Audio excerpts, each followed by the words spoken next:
Good morning, all stakeholders of shrimp aquaculture. నేను హరినారాయణరావు from కోనాబ్ marine resources.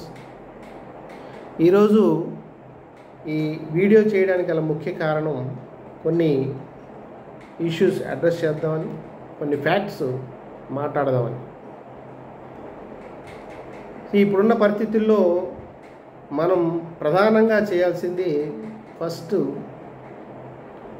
Value చైన్లో ప్రధాన భాగమైనటువంటి రైతుకి భరోసా ఇవ్వడం. ఒకటి విషయం మటు గుర్తుపెట్టుకోవాలి, షింప్ కల్చర్ ఇండియాలో జీరో అయితే అయిపోదు. You want to stay in the market. మొట్టమొదటిగా మనం తెలుసుకోవాల్సింది, రైతు బతకాలి అంటే ఈరోజు మనం ఏం చేయాలి, బతకాలంటే ఏం చేయాలి. సో ఫస్ట్ 3 విషయాలు మనం దీంట్లో అర్థం చేసుకోవాలి, కీ పాయింట్స్. ఒకటి, గ్లోబల్ కాంపిటేటివ్నెస్ తెలుసుకోవాలి. అంటే మనం పండించే పంట ఎవరికైతే అమ్ముతున్నామో, మనకులాగా ఎంతమంది అమ్ముతున్నారు, వాళ్ళు ఏ రకంగా చేస్తున్నారు, వాళ్ళతో కంపీట్ చేయాలంటే మనం ఏం చేయాలి. రొయ్యలు పండించడం అనేటువంటిది ఈరోజు ఇండియా నెంబర్ 1 స్థానంలోకి ఎదిగింది. అదేవిధంగా మన వెనకాల Ecuador, Indonesia, Vietnam, Thailand, China ఇట్లాంటి కంట్రీలన్నీ కూడా ఇండియా షింప్ ప్రొడ్యూస్ చేస్తున్నాయి. ఈరోజు మనల్ని దాటి ఈక్వెడార్ ఒక స్టెప్ ముందుకెళ్ళి మనల్ని 2వ స్థానంలోకి ఉంచడానికి గల కారణం ఓన్లీ సస్టైనబుల్ ప్రాక్టీసెస్. అది మనం అర్థం చేసుకోవాలి. తక్కువ రేటులో, తక్కువ ప్రొడక్షన్ కాస్ట్లో క్వాలిటీ షింప్ ప్రొడక్షన్, ఇది మనం అర్థం చేసుకోవాల్సిన ముఖ్యమైనటువంటి విషయం.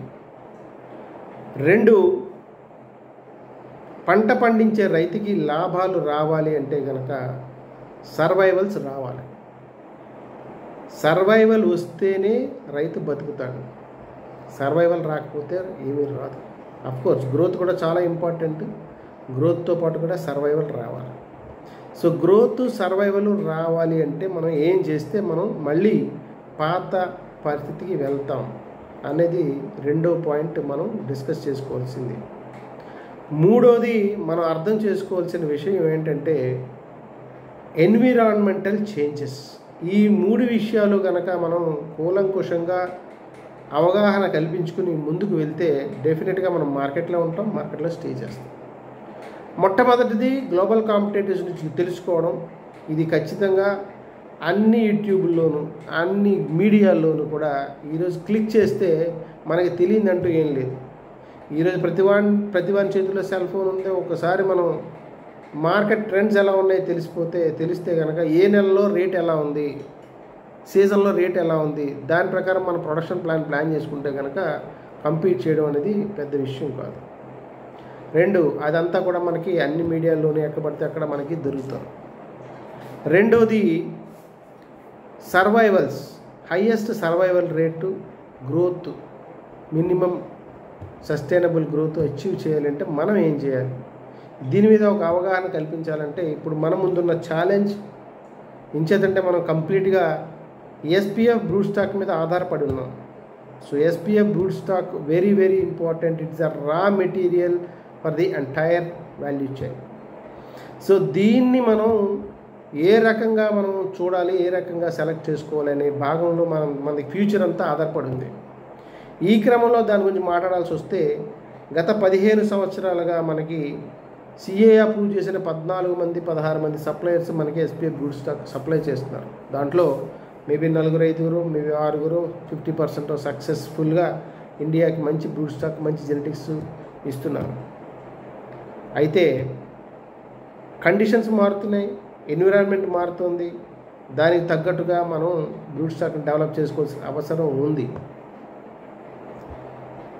ఎందుకని మనకి హ్యాచరీస్ మధ్యలో ఉండి మనకి బ్రూడ్ స్టాక్ తీసుకొచ్చి సీడ్ ప్రొడ్యూస్ చేసి సీడ్ సప్లై చేసినప్పుడు క్రాప్ ఫెయిల్యూర్స్ ఎందుకు ఎక్కువ అవుతున్నాయి? జెనెటిక్స్ మారుతుందా, ఎన్వైరన్మెంట్ చేంజెస్ మారుతున్నాయా?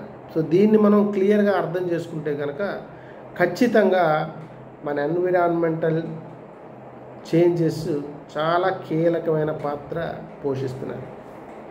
ఇంచేతంటే గత 15 సంవత్సరాలుగా సుమారు మనం 50 లక్షల పైచిలకు ష్రింప్ ప్రొడ్యూస్ చేసాం. ప్రొడ్యూస్ చేసిన ష్రింప్ అంతా కన్సంప్షన్ అయిపోతుంది. డొమెస్టిక్గా ఉన్నవాడిని ఇంటర్నేషనల్ ఉన్నవాడిని పంపిస్తాం అయిపోతుంది. కానీ 1 కేజీ ష్రింప్ తయారు చేయాలి అంటే, ప్రొడ్యూస్ చేయాలంటే ఆన్ అండ్ యావరేజ్ మనకి 1.5 కేజీన్నర ఫీడ్ అవసరం. ఆ ఫీడ్తో పాటు probiotics, minerals, other health care products ఇవన్నీ కూడా మనం చెరువుల్లో వేస్తేనే కానీ మనకి ష్రింప్ అనేటువంటిది ప్రొడక్షన్ జరగదు. ష్రింప్ అయితే మనం ఎక్స్పోర్ట్ చేస్తున్నాం బయటికి. But what about who is taking care of the left over? Organic load పైలైపోతుంది ఎన్వైరన్మెంట్లో. నా చెరువు నేను స్క్రాప్ చేశాను, స్లడ్జ్ తీశాను, బయట పారబోసాను, మళ్ళీ కొత్తగా తయారు చేసుకున్నాను. సో ఇది స్లడ్జ్ తీసినట్టు ఎక్కడికి వేస్తున్నాం? మళ్ళీ మన వాటర్ సోర్స్ ఏంటి? దాన్ని మనం కీన్గా అబ్జర్వ్ చేస్తున్నామా లేదా? సో డిసీజెస్, ఎమర్జెంట్ డిసీజెస్ ఎలా పెరుగుతున్నాయి? ఖచ్చితంగా మన ఎన్వైరన్మెంట్ అయితే లాస్ట్ 15 years నుంచి మారింది, దాంట్లో ఏ డౌట్ లేదు. ఎన్వైరన్మెంట్ బాగున్నప్పుడు, కండిషన్స్ అన్నీ బాగున్నప్పుడు, హ్యాచరీ మేనేజ్మెంట్ అంతా బాగున్నప్పుడు, సీడ్ క్వాలిటీ సీడ్ ప్రొడ్యూస్ చేసినప్పుడు పంటలు అవలేలాగా వచ్చినాయి. ఈరోజు కత్తి మీద సాములాగా మనకి ఇష్యూస్ పెరిగిపోయినాయి. WSSP, EHP, వైట్ ఫేసెస్, ఇది 3 డిసీజులు కూడా మనల్ని చాలా ఇబ్బంది పెడుతూ ప్రొడక్షన్ అచీవ్మెంట్కి మనకి చాలా ఇబ్బందికరంగా ఉన్నాయి. ఈ క్రమంలో అందరి డౌట్ ఏంటంటే బ్రూడ్ స్టాక్ లైన్. ఏ లైన్ అయితే బాగుంటుంది? మాకు ఈ లైన్ అయితే బాగుంటుంది, ఆ లైన్ అయితే బాగుంటుంది, రెసిస్టెంట్ లైన్, టాలరెన్స్ లైన్ ప్రతి వాళ్ళు అనుకుంటున్నారు. కానీ అందరూ అర్థం చేసుకోవాల్సింది, genetics is not a magic. There is no doubt, it's not a magic. It's a difficult process, time taking process. ఖచ్చితంగా వెనామీ స్టార్ట్ చేసిన మొదటి 5 సంవత్సరాలు ఒక బ్రూడ్ స్టాక్ కంపెనీ మంచి ఫలితాలు సాధించారు. తర్వాత ఇంకొక 5 సంవత్సరాలు ఇంకో బ్రూడ్ స్టాక్ కంపెనీ ఫలితాలు సాధించారు. తర్వాత ఇంకో బ్రూడ్ స్టాక్ కంపెనీ, తర్వాత ఇంకో బ్రూడ్ స్టాక్ కంపెనీ. సో ఇది జెనెటిక్ ఇంప్రూవ్మెంట్ అనేది కంటిన్యూస్ ప్రాసెస్ జరుగుతూనే ఉంటుంది. వాళ్ళ మధ్యలో జెనెటిక్ సప్లైస్ మధ్యలో కాంపిటేటివ్నెస్ పెరుగుతూనే ఉంది. రైతులను ఏ రకంగా మనం సక్సెస్ చేయాలనేటువంటి తపన జరుగుతూనే ఉంది, ప్రొడ్యూస్ చేస్తూనే ఉన్నాం. ఈరోజు మనకి కావాల్సింది ఏంటంటే, మన ఎన్వైరన్మెంట్కి కావలసినటువంటి సీడ్, అడాప్ట్ అయినటువంటి సీడ్, దాన్ని హై సర్వైవల్ రేట్ని ఎలా అచీవ్ చేయాలనే దాని మీద ప్రయత్నాలు జరుగుతున్నాయి. ఇందులో రైతులకి చాలామందికి అపోహలు ఉన్నాయి. ఈ అపోహలన్నీ కూడా క్లియర్ చేసుకోవాల్సిన అవసరం ఉంది. ఖచ్చితంగా హ్యాచరీ వాళ్ళని, హ్యాచరీ మేనేజ్మెంట్ని, టెక్నికల్ కన్సల్టెంట్ని నిలదీసి అడగాలి. ఈ నెంబర్ ఆఫ్ స్పాన్స్ ఏంటి, స్పాన్కి మనకి కల్చర్కి సంబంధం ఉందా, గ్రోత్ రేట్కి సంబంధం ఉందా, ఎట్లాంటి సంబంధం ఉంది, ఎలా వెళ్తే బాగుంటుంది, ఇట్లాంటిది కూలంకుషంగా చర్చించి 1-to-1 డిస్కస్ చేస్తేనే కానీ అది అర్థం కాదు. రెండోది, డైరెక్ట్గా మనం పంట పండినప్పుడు డైరెక్ట్గా జెనెటిక్స్ని మనం లింక్ చేసుకోకూడదు. మధ్యలో హ్యాచరీ ఆపరేటర్స్ ఉన్నారు, మేనేజ్మెంట్ అలా జరుగుతుంది. అక్కడ క్వాలిటీ వాటర్ ఫిల్టరేషన్ సిస్టమ్ ఉందా, లేదా క్వాలిటీ ఫీడ్స్ వాడుతున్నారా లేదా, క్వాలిటీ ఫీడ్ వాడుతున్నారా లేదా, ఇవన్నీ కూడా మనకి సహకరిస్తేనే జెనెటిక్స్ అనేది పర్ఫార్మెన్స్ చేస్తుంది. రెండోది, మనం ఈరోజు కంప్లీట్గా చూస్తే మనకి ఇండియాకి 2 లక్షల పైచిలకు బ్రూడ్ స్టాక్ అవసరం అవుతుంది మన ఈ ప్రొడక్షన్ అచీవ్ చేయాలంటే. ఒకటి అర్థం చేసుకోవాల్సింది ఏంటంటే, ఏ బ్రూడ్ స్టాక్ కంపెనీ కూడా 100% ఇండియా రిక్వైర్మెంట్ని ఫుల్ఫిల్ చేయలేదు. ఇది అర్థం చేసుకోవచ్చు. 2 లక్షల బ్రూడ్ స్టాక్ పైచిలకు సప్లై చేయాలంటే గత హిస్టరీ చూస్తే కనుక హైయెస్ట్ మార్కెట్ షేర్ ఏదైనా ఉందంటే 40 to 50% అంతే. అదే కూడా టార్గెట్ చేస్తారు. ఎవరు కూడా 100% టార్గెట్ చేయలేరు, చాలా కష్టమైన పని. సో మిగతా అంతా కూడా మిగతా వాళ్ళని వాడాల్సిందే. సో ప్రతి జెనెటిక్స్ మనం టెస్ట్ చేసుకోవాల్సిందే. ఈ క్రమంలో భాగంగా మనకి ఎన్విరాన్మెంటల్ చేంజెస్ వచ్చినప్పుడు దానికి తగ్గట్టుగా జెనెటిక్స్ డెవలప్ చేసుకోవడం అనేది మన ప్రథమ కర్తవ్యం. ఆ భాగంలోనే కోనాబే మెరైన్ రిసోర్సెస్ ఇండియాలోనే BMCని ఎస్టాబ్లిష్ చేయడం జరిగింది. ఈ brood stock multiplication centre develop చేయడానికి గల ముఖ్య కారణం ఏంటంటే, హవాయి నుంచి కానీ అదర్ కంట్రీస్ ఫ్లోరిడా నుంచి కానీ ఈరోజు బ్రూడ్ స్టాక్ ఇంపోర్ట్ అనేది చాలా కష్టతరమైన పనిగా మారిపోతుంది. ఇప్పుడే చాలా కష్టపడి చాలా ప్రాబ్లమ్స్ ఎదుర్కొని బ్రూడ్ స్టాక్ ఇంపోర్ట్ చేసుకోవాల్సిన పరిస్థితి ఉంటే నెక్స్ట్ ఒక 4-5 సంవత్సరాల తర్వాత ఈ బ్రూడ్ స్టాక్ ఇంపోర్ట్ అనేది it is going to be a nightmare. ఎందుకంటే బ్రూడ్ స్టాక్ని తేవడంలో తయారు చేయడం ఒక ఎత్తు, లాజిస్టికల్ ఇష్యూస్ ఒక ఎత్తు, ట్రాన్స్పోర్టేషన్ స్ట్రెస్ ఒక ఎత్తు, అట్లాగే కన్స్ట్రైన్స్, లాజిస్టికల్ కన్స్ట్రైన్స్, అడాప్షన్, ఇది చాలా ఒక ఎత్తు. ఇది ఏంటంటే ఫ్యూచర్లో ఇంకా కష్టతరంగా మారనుంది. వీటన్నిటిని ఓవర్కమ్ చేయాలి అంటే కనుక ఒక్కటే ఒక మార్గం, అది లోకల్గా మనం ఎంతవరకు బ్రూడ్ స్టాక్ కంపెనీస్ని డెవలప్ చేసుకోవాలి, బ్రీడింగ్ ప్రోగ్రామ్స్ని డెవలప్ చేసుకోవాలి, రోబస్ట్ లైన్స్, సీజనల్ లైన్స్ రావాలి. రోబస్ట్ లైన్స్ డెవలప్ చేసుకోవాలంటే ఏకైక మార్గం మనకి విత్ ఇన్ ద కంట్రీలో మనం బ్రీడింగ్ ప్రోగ్రామ్స్ ఎలా డెవలప్ చేసుకోవాలి, ఇదే మన కర్తవ్యం. ఇది చేస్తేనే మనకి సస్టైనబిలిటీ ఉంటుంది. ఇది నా ప్రగాఢమైనటువంటి విశ్వాసం. ఖచ్చితంగా దీని మీద చాలామందికి అపోహలు ఉండొచ్చు, చాలామందికి డిఫరెంట్ ఆఫ్ ఒపీనియన్ ఉండొచ్చు. కానీ ఓవరాల్గా ఫ్యాక్ట్స్ మాట్లాడుకుంటే కనుక మనం ఎంతకాలం డిపెండెన్సీ మీద ఆధారపడతాం, ఎంతకాలం రిస్క్ మీద ఆధారపడతాం. $50, $40తో స్టార్ట్ అయిన బ్రూడ్ స్టాక్ ప్రైస్ ఈరోజు సుమారు $100 పైచిలకు అయిపోయింది.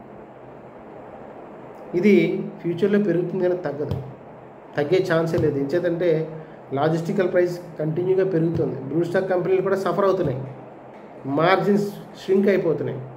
సో దీనికి మార్గం కాస్ట్ ఆఫ్ ప్రొడక్షన్ తగ్గించుకోవాలి, రోబస్ట్ లైన్ సప్లై చేయాలి. అంటే కనుక విత్ ఇన్ ఇండియా ఎన్విరాన్మెంటల్ కండిషన్స్లో సెంటినల్ ట్రయల్స్ చేయాలి, at the same time field trials చేయాలి, సెలెక్ట్ చేసుకోవాలి. It's a long time process. డెఫినెట్గా మొదలెడితే ఖచ్చితంగా కొంచెం టైం పడుతుంది, బట్ సాధిస్తాం, మనకి ఆ భరోసా ఉంది. ఇకపోతే ఈరోజు నేను చాలా గర్వంగా చెప్పగలుగుతున్నాను, Kona Bay first time in Indian shrimp industry we have initiated. మేము సెంటినల్ ట్రయల్స్ ఇనిషియేట్ చేసాం, సెంటినల్ ట్రయల్స్ చేస్తున్నాం, ఫీల్డ్ ట్రయల్స్ చేస్తున్నాం. ఇండియన్ ఎన్విరాన్మెంట్ కండిషన్స్లో ఖచ్చితంగా మంచి లైన్స్ తోటి మనం ముందుకి వెళ్ళాలనే ఉద్దేశంతో. అయితే జనాల్లో ఒక అపోహ ఉండే, ఇండియాలో బిఎంసీస్ వర్కౌట్ అవుతాయా, ప్రొడ్యూస్ చేయగలుగుతాయా? సార్, మనం ఇండియాలో number 1 producers, number 1 technical consultant మన దగ్గర ఉన్నారు, నెంబర్ 1 టెక్నికల్ స్ట్రెంత్ మన దగ్గర ఉంది. బయట కంట్రీస్ చేయడం మనం చేయలేం, ఖచ్చితంగా చేయగలుగుతాం. 30 సంవత్సరాల పైచిలకు అనుభవం ఉన్న నేను ఫస్ట్ అలాగే అనుకుని ఈరోజు నా ఒపీనియన్ని మార్చుకున్నాను. ఫ్రాంక్గా ఇదేదో నేను ప్రమోట్ చేసుకోవడానికో దీనికో చెప్పట్లే. ఈరోజు అన్ని కంపెనీలు రావాలి, ఇక్కడ సెంటినల్ ట్రయల్స్ చేయాలి, ఇండియన్ ఆక్వాకల్చర్ బాగుపడాలి, ఖచ్చితంగా రోబస్ట్ లైన్స్ రావాలి, మంచి సర్వైవల్స్, మంచి ఫలితాలు ఇండియన్ ఫార్మర్ సాధించాలి. అప్పుడే మనకి గ్రోత్ అనేది ఉంటుంది. అలా చేయాలంటే కనుక మన కండిషన్స్లోనే మనం బ్రూడ్ స్టాక్ సెలెక్ట్ చేసుకోగలిగితేనే. అయితే మీకు అందరికీ ఒక డౌట్ రావచ్చు, ఇంతవరకు లేదు ఇప్పుడు ఎందుకు వచ్చింది అని. కండిషన్స్ మారుతున్నాయి, కండిషన్స్ బట్టి మనం మారాల్సిందే. 2009లో ఉన్న ఎన్వైరన్మెంటల్ చేంజ్ కండిషన్స్ ఇప్పుడు లేవు. ఖచ్చితంగా ఆర్గానిక్ లోడ్స్ పెరిగిపోయి, బ్యాక్టీరియల్ డిసీజెస్ పెరిగిపోయినాయి, కండిషన్స్ పెరిగినాయి. మీరు అందరూ కూడా, మనం అందరం కూడా ఈక్వడార్ని రోల్ మోడల్గా తీసుకుని ఈక్వడార్ ఎంత ప్రొడ్యూస్ చేస్తుంది అంత ప్రొడ్యూస్ చేస్తుందని చెప్పుకుంటున్నాం. ఈక్వడార్ ఎలా ప్రొడ్యూస్ చేసింది? వాళ్ళు సింగిల్ నైట్లో ఏమో అచీవ్ చేయలే. It took 10 years, more than 10 years time to achieve robust line. ఒక రోబస్ట్ లైన్ని, ఒక డిసీజ్ రెసిలెంట్ లైన్ని వాళ్ళకి అచీవ్ చేయడానికి సుమారు 10 సంవత్సరాలు with in the country trials చేస్తూ ఉంటే వాళ్ళకి ఈరోజు అచీవ్ చేశారు. ఆ సర్వైవల్ రేట్స్ పెరుగుతూ ఉంటాయి. సో దీన్ని మనం బాగా అర్థం చేసుకుని ముందుకెళ్తే కనుక ఈరోజు మన ముందున్న ఛాలెంజ్, మన బ్రీడింగ్ లైన్స్ని ఎలా తయారు చేసుకోవాలి, ఇండియా కండిషన్స్కి ఎలా తయారు చేయాలి అనేటువంటి ఛాలెంజ్ మన ముందుంది. కాబట్టి దీన్ని మనం ఈరోజు ప్రధాన డిస్కషన్గా పెట్టుకుని మనం ముందుకెళ్తున్నాం. ఈరోజు మనకి ఇండియాలో సీజనల్ వేరియేషన్స్ ఉన్నాయి. వింటర్ ఉంది, సమ్మర్ ఉంది, రైనీ సీజన్ ఉంది. సో ఈ సీజన్స్ ముందు ఉండేవి, ఇప్పుడు ఉండేవి. కానీ ముందు కల్చర్ ప్రాక్టీస్ వేరు, ఇప్పుడు కల్చర్ ప్రాక్టీస్ వేరు. సో దానికి తగ్గట్టుగానే మనం అడాప్ట్ చేసుకుంటూ వెళ్ళాలి. ఈరోజున్న మన ముందున్న ఛాలెంజ్ ఏంటంటే మనకి వేరే ఆప్షన్ లేకుండా పోయింది. ఖచ్చితంగా మనం ఇండియాలోనే డెవలప్ చేసుకుంటేనే మనం ముందుకెళ్తాం అనేటువంటి ప్రగాఢ విశ్వాసం మన ముందు ఉంది. సో అపోహలొద్దు ఎట్టి పరిస్థితుల్లోనూ. ఖచ్చితంగా కొత్తదాన్ని మనం ట్రై చేయాలి. ట్రై చేస్తేనే మనం ముందుకెళ్ళగలుగుతాం. ఈరోజు అట్లాగే మేము ఒక డెమో ఫార్మ్స్ చేస్తున్నాం. డెమో ఫామ్లో ఆల్రెడీ ఒక సక్సెస్ఫుల్గా క్రాప్ తీసాం విత్ BMC లైన్స్. మంచి ఫలితాలు వచ్చినాయి. కానీ జనాలు ఏంటంటే పర్సెప్షన్, అజంప్షన్స్ కూడా మనకి డిఫరెంట్గా ఉన్నాయి. ఇంపోర్టెడ్ బూట్ స్టాక్ బాగా పర్ఫామ్ చేస్తుంది, లోకల్ బూట్ స్టాక్ బాగా పర్ఫామ్ చేయదు అనేటువంటి అపోహలు ఉన్నాయి. Conditions are same. Robust brood stock strains రావాలంటే within the conditions develop చేసిన బూట్ స్టాకే ఫ్యూచర్లో రోబస్ట్ లైన్ కింద వస్తుంది, సర్వైవల్స్ ఇస్తుంది. ఇది వాస్తవం. ఇది చరిత్ర చెబుతుంది, నేను చెప్పేది కాదు, చరిత్ర చెబుతుంది. సో దయచేసి అందరూ కూడా బాగా స్టడీ చేయండి. మనకి ఇండియాలో నెంబర్ 1 టెక్నికల్ ఎక్స్పర్ట్స్ ఉన్నారు, కన్సల్టెంట్లు ఉన్నారు, గవర్నమెంట్ సపోర్ట్ మనకు ఉంది, లాట్ ఆఫ్ టెక్నికల్ ఇన్స్టిట్యూషన్స్ ఉన్నాయి. Ziba, ఎంపెడా, NFDB, CAA, CMFRI, SIFT చాలా ఉన్నాయి. అప్రోచ్ అవ్వండి, కనుక్కోండి ఏం జరుగుతుందో, మాట్లాడి ఒక నిర్ణయానికి రండి. దయచేసి అపోహలకి లోను కావద్దు, అజంప్షన్స్కి లోను కావద్దు. వాస్తవాలు తెలుసుకోండి. డిఫరెంట్ జెనెటిక్స్ ట్రై చేయండి. అందరూ బాగుండాలి, అందులో మనం ఉండాలి. ఎవరినో మోసం చేయడానికో, ఎవరినో మనం మభ్య పెట్టడానికో ఈ బిజినెస్ చేయట్లేదు. మనల్ని మనం కాపాడుకోవాలి. మనం సస్టైన్ అవ్వాలంటే కనుక మనమే టెస్ట్ చేసుకోవాలి. సో ప్రొడక్షన్ కాస్ట్ తగ్గించుకోవాలి, సస్టైనబుల్ గ్రోత్ రావాలి, సర్వైవల్ రేట్స్ రావాలి. సో ఇది మనం చేసే పని. ఇందులో భాగంగా కోనాబే సుమారు సంవత్సరంన్నర అయింది మేము బ్రూడ్ స్టాక్ BMC ఎస్టాబ్లిష్ చేసి. ఈ సంవత్సరంన్నరగా చాలా ట్రయల్స్ చేసాం, సక్సెస్ఫుల్గా బ్రూడ్ స్టాక్ ప్రొడ్యూస్ చేసాం. సంవత్సరంన్నరగా మన శాంపిల్స్ మన RGCA సిర్కాళీలో టెస్ట్ జరుగుతుంది, అన్ని డిసీజెస్కి, OA లిస్టెడ్ డిసీజెస్కి. అట్లాగే ప్రతి శాంపుల్ కూడా మనం యూనివర్సిటీ ఆఫ్ ఆరిజోనాకి పంపిస్తున్నాం, దాని రిపోర్ట్స్ కూడా ఉన్నాయి. మనకి ఇంచుమించు సంవత్సరంన్నర రికార్డు మన దగ్గర ఉంది. ఇండియాలో సక్సెస్ఫుల్గా బ్రూడ్ స్టాక్ గ్రో చేయొచ్చు, పర్ఫార్మెన్స్ బాగుంటుంది. వెరీ సూన్ హ్యాచరీ పర్ఫార్మెన్స్ కానీ, పాండ్ పర్ఫార్మెన్స్ కానీ డేటాతో సహా మేము మీ ముందుంచుతాం. we are very much confident that we can produce the best lines which suits to Indian climatic conditions. There is no doubt. మీరు చేయాల్సిందంతా test చేసుకోవడం, ఒక సపోర్ట్. ఖచ్చితంగా నేను BMCSని, అలాగే గవర్నమెంట్ చెప్పే విధంగా ఇండియన్ NBCSని కూడా మీరు ఎంకరేజ్ చేయండి. టూ మచ్ డిపెండెన్సీస్ని మనం తగ్గించుకుందాం, మనం ముందుకెళ్దాం, డైవర్సిఫికేషన్ చేసుకుందాం, సస్టైనబుల్గా గ్రోత్స్ సాధిద్దాం. ఈ క్రమంలో మీకు ఎటువంటి డౌట్స్ ఉన్నా, ఇంత వీడియో మనం చేసి అన్నీ చెప్పలేం, కానీ రైతులందరూ కూడా నన్ను కాంటాక్ట్ చేయొచ్చు, లేకపోతే ఎవరైనా టెక్నికల్ ఎక్స్పర్ట్ని కాంటాక్ట్ చేయొచ్చు. అవగాహన కల్పించుకోండి. సో సర్వైవల్స్ని మనం ఏ రకంగా పెంపొందించుకోగలమో చూస్తే కనుక మార్కెట్లో మనం స్థిరంగా ఉంటాం. ఇది నేను చెప్తున్న నిజం, నమ్మండి. ఖచ్చితంగా ఇండియన్ కండిషన్స్లో పెరిగినటువంటి బ్రూడ్ స్టాక్ని వాడి చూడండి. ఎటువంటి అపోహలకి లోన్ అవ్వద్దు. ఎన్ని రకాల టెస్టులు కావాలంటే అన్ని రకాల టెస్టులు చేసుకుందాం. కనీసం ట్రై చేయడంలో తప్పులేదు, ట్రై చేయడంలో తప్పులేదు. సక్సెస్ అయితే యూఆర్ ద ఫస్ట్ బెనిఫిషియరీ, మనమే ఫస్ట్ బెనిఫిషియరీ అవుతాం. ఈరోజు బ్రూడ్ స్టాక్ కంపెనీ అన్నీ కూడా ఓవర్ సింగిల్ నెట్లో చేసినవి కాదు, కంటిన్యూస్గా చేస్తూ వస్తున్నవే. సో ఈ క్రమంలో భాగంగా బ్రూడ్ స్టాక్ ఇంపోర్ట్ అనేది చాలా కష్టతరం అయిపోతుంది. రేపొద్దున ఏదైనా సమస్య వస్తే ఇండస్ట్రీ సడన్గా ఆగిపోకూడదు. ఖచ్చితంగా మనం దీన్ని ముందుకు తీసుకెళ్తేనే మనకి జీవనాధారం, లేకపోతే లేదు. ఇది అర్థం చేసుకుని దీని మీద పూర్తి అవగాహన కల్పించుకుని ముందుకెళ్తే మనం సస్టైనబుల్ ఆక్వాకల్చర్లో ఉండగలుగుతాం. సో ధన్యవాదాలు. మీకు ఎటువంటి అపోహలు ఉన్నా కూడా నన్ను కాంటాక్ట్ చేయండి. కోనాబే మెరైన్స్ రిసోర్సెస్. నా పేరు హరినారాయణరావు. నా ఫోన్ నెంబర్ 9959380345. అందరికీ అందుబాటులో ఉంటా. వాట్సాప్ చాట్ చేయొచ్చు. మీ అపోహలన్నీ నేను తొలగిస్తాను. మీ అపోహలన్నీ మేము తొలగించే ప్రయత్నం చేస్తాం. ఖచ్చితంగా ఇది సపోర్ట్ చేయండి ఇండియన్ ఇండస్ట్రీస్కి. మేము ఎప్పుడు కూడా వెన్నండి ఉంటాం. ఖచ్చితంగా మంచి బ్రూడ్ స్టాక్ లైన్ డెవలప్ చేయడానికి మా వంతు సాయంగా మేము సెంటినల్ ట్రయల్స్, ఫీల్డ్ ట్రయల్స్ చేస్తున్నాం. First time in India. ఖచ్చితంగా మంచి రిజల్ట్స్ సాధిస్తామనే ప్రగాఢమైన విశ్వాసం మాకుంది. కాబట్టి రైతులకి ఇంత భరోసాగా మేము చెప్పగలుగుతున్నాం. దయచేసి సపోర్ట్ చేయండి. అందరూ కూడా మంచి ఫలితాన్ని సాధించాలని కోరుకుంటూ మీ హరినారాయణరావు, కోనావే మెరైన్ రిసోర్సెస్. మరొకసారి నా phone number 9959380345. Please chat over WhatsApp or a phone call. I am available. Thank you very much. Namaste.